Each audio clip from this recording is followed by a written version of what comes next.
So my name is Amanda Sandoval, and I am the councilwoman for District 1, which is Northwest Denver. District 1, number 1. Number 1, right?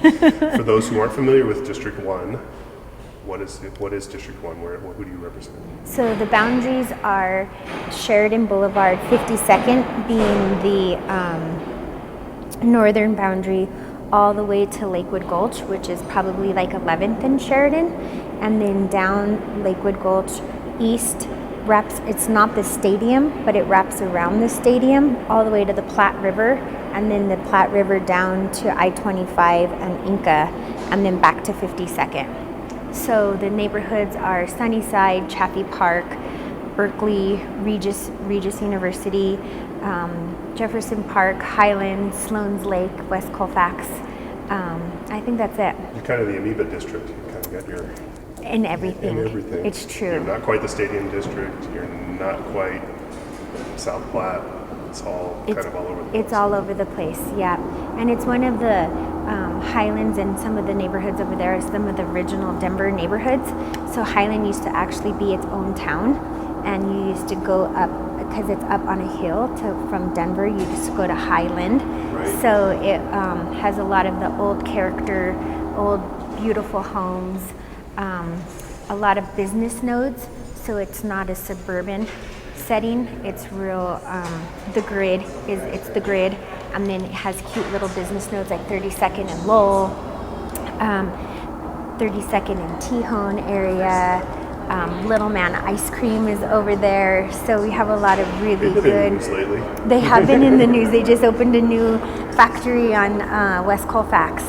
That's exciting, and I mean your district, as much as we'll talk to Chris and Jamie about their districts, and Denver in general, there really isn't a affluent or a low-income area. You're kind of dealing with that all over, and each district seems to have that. So when you have the university area, the Highlands area, which is one of the fastest growing areas far as the millennial population. Yeah. I mean, you're really trying to balance the old, the new, the young, the old, the rich, the poor, so to speak. And really people who, myself, I grew up in Northwest Denver. It's where I've lived my entire life.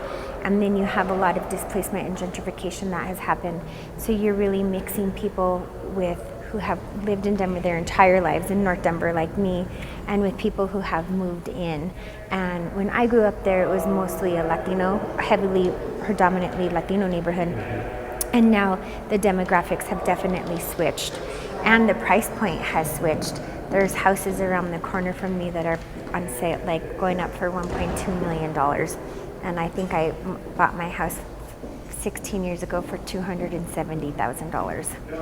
Yeah, so displacement is a real thing in Northwest Denver. So as a council member, how do you balance that? I mean, you don't really need to get into specifics, but I mean, you really have to represent everybody, every demographic. You really do have to represent every demographic, and what we did in the campaign is we looked for low propensity voters, and we really wanted to engage them back, because what we noticed a trend where the low propensity voters were actually the people who had been in Northwest Denver for a long time and felt disenfranchised from the process.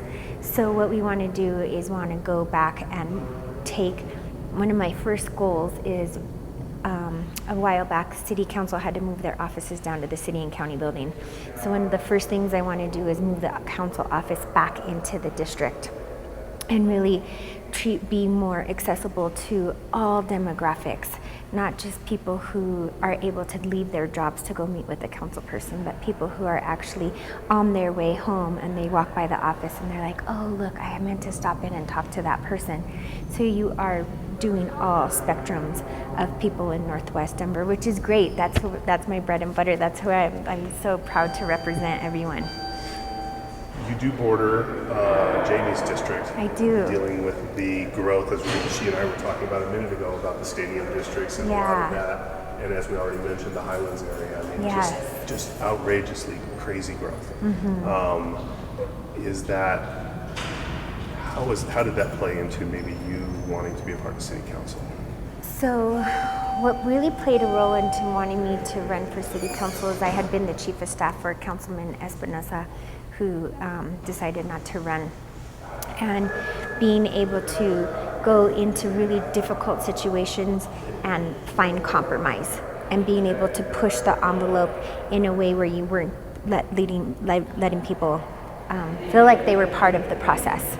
So in West Colfax, one of the new initiatives that is coming, Jamie's district is going to have the neighborhood planning initiative, so it's called the NPI, and part of my district is West Colfax. We share it, so I'm really excited to start planning that district and looking at the communities. There's an old Orthodox Jewish community in that area, so making sure that when we're planning, we're looking at how they have families, what type of housing stock we have, how can we make more community nodes.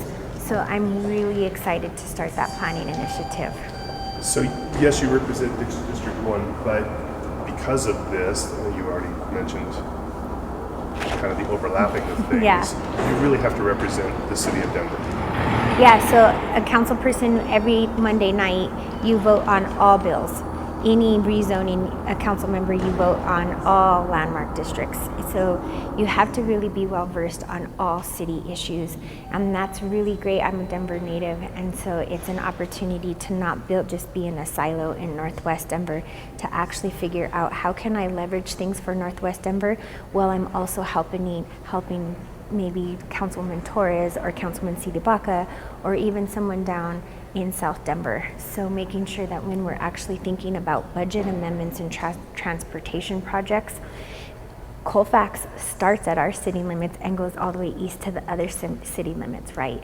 So when you're leveraging those type of projects, making sure that you're being inclusive of the whole council. We've seen so many changes in Denver within the last decade, even the last 2 or 3 years. How do you see the future of Denver playing out, and how would you like it to play out? So for me personally, growing up in Northwest Denver, a lot of the friends who I grew up in high school with were not able to afford living in Northwest Denver. So I would like to make sure that when we're talking about housing, we're talking about creating housing for the missing middle. I want to make sure that we're partnering with our neighborhood schools. That's so essential. How can we do any work without making sure that our partners with Denver Public Schools are at the table? And then also making sure that we're working collaboratively with the people who don't always come out to your registered neighborhood organization meetings, who aren't here on Monday nights. So making sure we're re-engaging that population and making sure that people feel, if they're not at the table, sometimes they'll feel like they're on the menu. And so switching that dynamic, making sure, how do we make sure people understand their voices are being heard, and talking about really challenging land use issues when the market drives a lot of that, but when holding developers accountable to make sure that they're also doing community benefits at the same time. Colorado as a state, Denver as a city, has a long tradition of collaboration. We tend to get things done where we don't see that everywhere. Yeah. How important is that tradition? How important is it for you to maintain that tradition with your fellow council members? Oh, I'm so excited to join this council. I think people have really great ideas. I'm really excited to learn from senior council members such as Debbie Ortega, Robin Knich, who've entered into their 3rd term. And I was a council aide for 7 years, so I think with this new Hope cohort that I'm joining, I have a lot of other opinions and different ways to do things, because I've seen 2 other council members do them. So I'm really interested in learning from all of us, and I love the opportunity to be a leader in Denver, but at least be humble enough to say, I was talking to a constituent this morning, and I said, I need someone much smarter at the table than I am. I do not have all the answers. I'm just a representative where I know I can't get this done, so I want to bring the people at the table with me to make sure that they get that done, and also use the council office to have people springboard their careers. So a lot of times, is if you can bring an intern in, then they say they have access to a council office, and then that sets them in a different trajectory, and then they're not far removed from the work I'm doing, and I'm not far removed from the work they're doing. And then if another council member is like, oh, I don't have the answer to that, and I'm like, oh, I know someone from UC Denver who I worked with as an intern, they were in my office, let's incorporate them into the process. And to take that to the next level, very mayor-strong city. How important is it to be able to collaborate with the mayor, not necessarily keep the mayor in check, but just to be able to implement some of his ideas and get some of your ideas past him?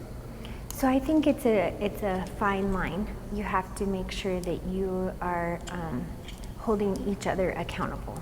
There's some initiatives that the mayor has worked on that I absolutely agree on, and there's some where I have a different opinion. And when I am offering a different opinion, making sure it's respectful discourse, because at the end of the day, we are the people of Denver, and we are the leaders of the people for Denver. And so definitely collaborating, and at the same time putting objection, but in a very respectful manner, so that at the end of the day, there might be another issue coming down the pipeline where we are right next to each other and we're like, absolutely, we are on the same page. And then there might be another opportunity down the way where I may not agree, and that's okay. You don't always have to agree. That's the beauty of checks and balances, and the beauty of being able to have the common denominator be the people of Denver. Because my constituency in Northwest Denver is his constituency as well. And so that's the common denominator of the people. We use 100 days as kind of the bellwether for elected officials. Yeah. I'm not sure where that came about. But No, I always often wonder that too. I'm like, okay, 100 days. So let's fast forward 100 days from now. When you look back on your last 100 days, what are you thinking, wow, that was a success, or that was challenging? As I mentioned before, I would really like to look at either having a satellite office in Northwest Denver. I have this idea of having a resource library. It's not just an office, it's a resource library for best practices for registered neighborhood organizations, how to talk about a cabaret license, how to talk about a liquor license, how to talk about marijuana licenses, so that other people, neighborhood advocates, don't have to go outside to figure it out, that my library is a resource library for them. So that's something I'd really like to do. And then I'd also like to do similar, like a state of District 1, and bring officials from the web building, such as the police chief, the fire chief, the director of public works, the director of economic development, into my district, and allow my constituency to set the agenda for the next 2 years. So that as I'm working along, a lot of times you get so caught up on the day-to-day rigor of this job, answering the phone, dealing with constituents, but I want to have a bigger overarching plan. So in 2 years, I can go back to the people and say, are we still on the same page? Is this something we still want to be working on? And so that those appointees from the mayor can hear directly from the people in District 1 on a city council level. So those are some of the big ones. And then I want to just talk about re-looking at a couple of the housing ordinances that we have, and making sure that we're really pushing the envelope to make sure that we're creating housing for the missing middle, making sure that we have housing for entry-level jobs like a teacher and students. I have a senior in high school, and I think about her graduating in 4 years from college, and would she be able to live in the neighborhood she grew up in? And so we have to make sure that we're really pushing the envelope and starting those conversations. Just my last question, just kind of on a personal level. I mean, you've been kind of behind the scenes for so many years. Now you get to sit in the big chair. I do, I know. It makes me, to totally be 100% honest, I feel a little nervous. Everyone's like, are you really excited? I'm excited and nervous at the same time. It's such a great honor to be elected, and it is truly a dream come true. And I know it comes with a lot of responsibility, like a lot. And I'm ready for the job, and I'm open to constructive feedback. And I know I'll probably make mistakes along the way. And one thing about me is I learn from my mistakes. And so if I made a mistake, I'm gonna own up to it. And then I probably won't do it again, and I'll have learned from it, and I'll have grown, and we'll grow together. But I do, this week I have felt the weight of having to make the decisions, because normally it's someone else, and I'm like, what would you like? And everyone's like, well, what do you want? And I'm like, Oh yeah, okay. Let me get that answer for you. So it's going to be definitely a role shift, but one that I'm very excited and so humbled and honored to have had.